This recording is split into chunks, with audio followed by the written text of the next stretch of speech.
What's up, y'all? We back at it with another chapter of Ichi the Witch, or should I say Hunt 33. Yo, this chapter was pretty good, but it has me sad because I don't think your boy Goku is going to end up with the magic beast at the end of all of this. I really don't.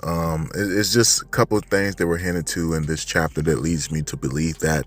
We about to dive right into it. But first, we got to talk about this amazing color page that we got for this chapter with Ichi and Goku on it. And I'm not gonna lie, the way they did this picture, it reminds me of an anime that I can't quite remember. Like, it's like in the back of my mind. I don't know if it's Fooly Cooly or something else, but just how the art style is for this color page really makes me think of an anime that I can't think of the name for. Let me know down below if you guys get the same vibe from this color page. But yeah, it has Ichi and Goku on it. The color looks amazing. The way it kind of looked like you're looking through a lens based on how they look. I really like the fact that they did that. I like the detail. But the chapter pretty much starts off where you have your boy Ichi saying like, yo, when I first met Goku, you know, I thought he was odd. You know, he was violent towards magic beasts. He had an intense bloodlust towards them, a blind rage. And we all know the reason why is because what happened with his sister. He says, but when it comes to everything else, he's the complete opposite. And you know what I'm saying? I feel like he's truly a nice guy underneath. And you have this panel where you can see that he looks completely different, as he has this intensity in his face when he's looking at towards Ichi. Now I know he's under the pain and suffering of the sorrow, I guess, spear. I'm very curious, is it causing him to see Ichi as a magic beast, or is it just Ichi just being seen as an enemy in general? Very curious. But you have it where, you know, Goku's about to clash with Ichi, but then Dez jump in. She makes some type of barrier. I'm not gonna lie, this panel looks sick as hell. She makes a barrier, and at the same time she parries away Ichi, and she tells him like, yo, you're gonna get yourself killed. Like, this isn't the normal guy that you think he is. This isn't your friend right now. He's being manipulated and controlled by all the sorrow that he's trying to take into his body. And that's when you have the sorrow magic beast saying like, yeah, you know, each orb around his body represents 2 years of sorrow. And of course, you know, it's 10 years, so he has 5 orbs. The orbs look dope as hell though. I'm not gonna lie, the way he's standing there and he got the orbs piercing his back, the shit look dope as hell. It's injecting sorrow into his body and he's being corrupted by it. And then that's when you have the magic beast go to say like, yo, you know, the challenge is by you two. The challengers are you two guys. Let's just say if I lose, you will acquire me. He says that to Ichi, which leads me to believe no matter what happens, no matter what takes place, Goku will not be able to acquire a magic beast. And I'm really sad about that because I was really hoping that he would, just because of everything he'd been through and just the fact that I would like to see another character other than, well, another male other than, you know what I'm saying, Ichi become a witch. So, but it doesn't seem to be that way. It seems as if it's going to happen to, you know what I'm saying, Ichi, despite Goku overcoming the trial if he happens to do so. But you got it where he says like, yo, you know, if he dies, the trial is considered a failure. If anyone interferes, it's considered a failure. And if he does win, you know, Ichi will be the one to acquire me. You know, that's the deed he makes. And then he connects the chain between Ichi and Goku so that Ichi can't he can't run away. His options of movement is limited due to the chain locking them together.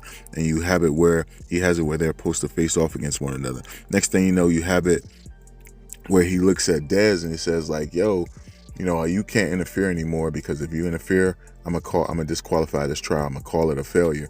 So I got something else prepared for you to entertain you. And you have it where the pig-like creature comes and actually smacks Daz. But it's crazy because Daz managed to block it as if she knew the attack was coming.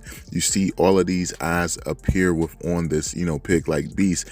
And that's when the sorrow magic beast says like, yo, the moment all the eyes open up, this country is gone, because everyone will be, you know, infected with the sorrow gathered over the past 10 years.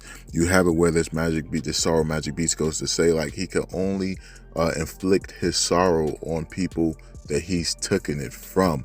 So that's why Dez and Goku, well, not Goku, but Dez and Ichi, as well as Goku, they're immune to it. But since they offered to take the trial, or since Goku offered to take the trial, he's able to use his sorrow ability on Goku, which is crazy. But next thing you know, you have it where Ichi is asking Daz if she's okay. She's saying, "I'm good, but focus on you. Focus on your battle." And you have it where Goku's attacking Ichi non-stop. Of course, this Sorrow Magic Beast is laughing. And you have it where Ichi body is sensing the bloodlust of Goku, and Goku trying to attack him is making his body want to counterattack, like hunt for hunt, and he's trying to stop his body from doing it, but his normal instinct is to, is to attack anything that comes towards him with bloodlust. So he's fighting against himself, and at the same time he's fighting against Goku. Really love this part of the battle. I think this is really dope. And he says like, yo, this is really bad, because of the way his body is reacting to it. He's like, yo, it's making it hard for him to react because his impulses are, conflicting with one another.